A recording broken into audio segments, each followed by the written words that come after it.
The gaming industry is currently filled with stories in the news about massive companies buying up other larger companies. Now, publishers and developers have always changed hands in gaming. It's not new, but we've never seen a massive shift in consolidation like this before on such a large, crazy scale. And because of it, many have speculated that some games may end up being exclusive to another platform, or at least specifically timed exclusives. Some games and some titles are more at risk than others, and we do have a lot of speculation here, but we're just having fun. Don't freak out. Let's just talk about some 10 or so games, and just remember that nothing lasts forever. So starting off with number 10, let's talk about the Final Fantasy series, a series that has always hewn closer to PlayStation, but has kind of bounced around a little bit here and there. Things are becoming a little bit more open. Yeah, you could say it's potentially a little bit more in flux right now, specifically because, as you remember, just a few months ago, Square Enix sold off a portion of its studios. Now, those were Western studios, not Japanese studios, so we got to see the sell-off of Crystal Dynamics, the people behind Marvel's Avengers, Tomb Raider, stuff like that. But according to a report from VGC citing a Japanese analyst, Square Enix actually has multiple phases of plans, with the first I referenced being phase 1, but with phase 2, essentially they are looking to sell more stakes in their studios. According to the report, some studios will remain 100%, while others will change via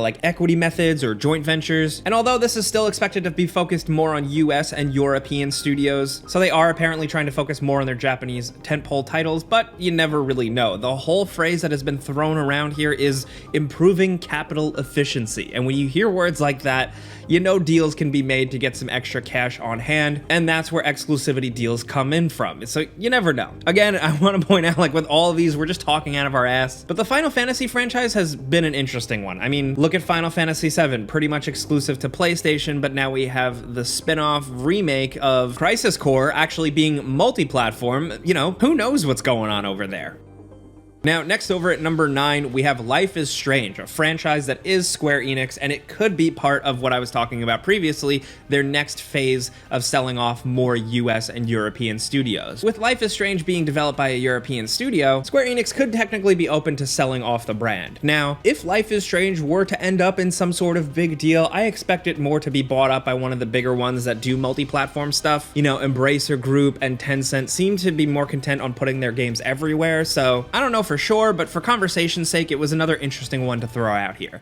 And that leads over to number 8, Dragon Quest, another Square Enix franchise, and another one that we've seen people bring up in conversations and kind of stress some worry about it going exclusive, but I don't know about this one. I think this one might be alright, personally, if you ask me. I just work here, I don't know, but Dragon Quest back in the old days was on less platforms, and now you see it spread out across Xbox and PlayStation, and I think really it just comes down to Xbox players that like Dragon Quest just hoping it sticks around. Hey man, Dragon Quest games are great, but as long as they save Dragon Quest builders, man, those games are really underrated, and I really love those, and I want those to be everywhere. Now, next over at number 7, we gotta mention an obvious one. It's Fallout. The Fallout franchise is probably going to eventually end up being an exclusive thing, exclusive to, of course, Xbox and Microsoft Windows. It's probably, if we're reading the tea leaves, just a matter of time. I mean, the fact that Starfield, Bethesda's next big thing, is now confirmed to be exclusive to Xbox since Xbox owns all of Bethesda. It really makes sense for Fallout to follow that trend. So yes, this video is games at risk. I think Fallout's an inevitability.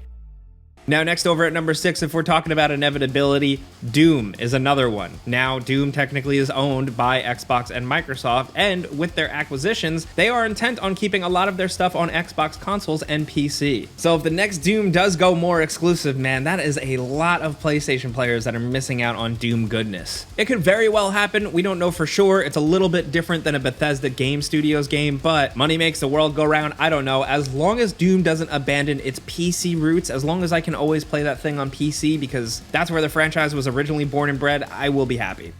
Now, next over at number 5, games that are at risk of becoming exclusives, Tony Hawk's Pro Skater. Now, Tony Hawk's Pro Skater is under Activision Blizzard, which is another thing owned by Xbox Microsoft. The thing is, man, is that Tony Hawk at this point is pretty much dead. The most recent reports suggest that Tony Hawk's Pro Skater 1 and 2 did well. There were intentions to make possibly a Tony Hawk 3 and 4 remaster remake, but things fell through after developers' vicarious visions were kind of more swallowed up into the Activision Blizzard hold. And I mean, now with Activision Blizzard being owned by Xbox, who knows? I foresee the franchise to go dormant once again for a while, but I'm really hoping it sees a resurgence one day, and I'd really hope for it to still be multi-platform, because me personally, I like playing these games with a PlayStation controller, but who knows, man? Crazier things have happened.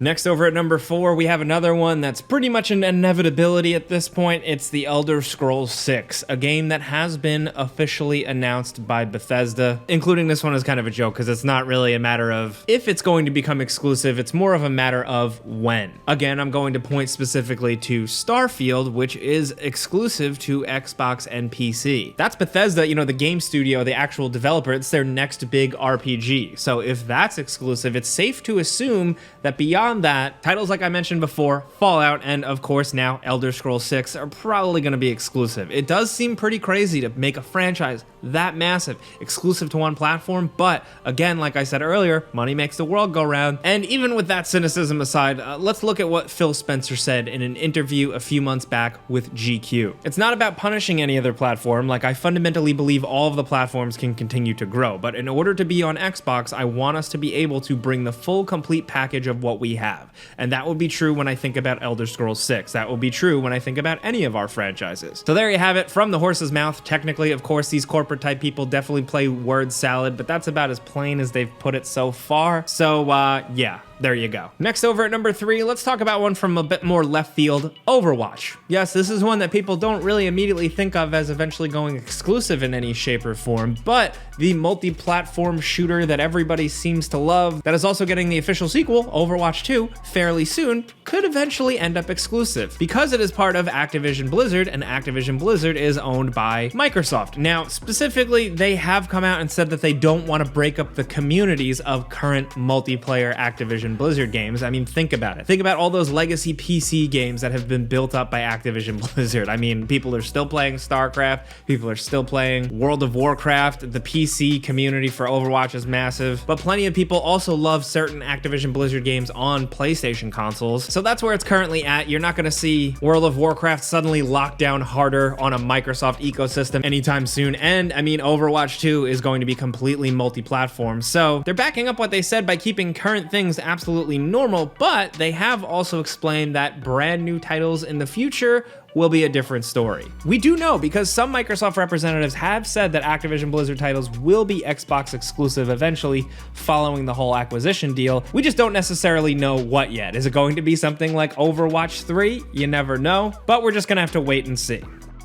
Next, down to number 2, we're talking about some of the bigger what-if scenarios. It's Bungie's next game, or their games, whatever they make in the future. As you probably know, Sony is acquiring Bungie for billions of dollars, so of course that puts their future games in question. Bungie has seemingly been allowed to come out by Sony with their blessing and completely deny. Answering the question if games currently in development will become exclusive PlayStation games, they said straight up no. Their quote is, "No, we want the worlds we are creating to extend to anywhere people play games. We will continue to be self-published, creatively independent, and we will continue to drive one unified Bungie community." It's worth pointing out that they have also made statements that they want to tell new stories in the Destiny universe and create entirely new worlds in to-be-announced intellectual properties. So is Sony going to be the cool parent here, just kind of overseeing them, owning them, reaping some of the benefits, but ultimately letting them do whatever they want and put their games wherever they want? We still don't know for sure, specifically because the question I answered was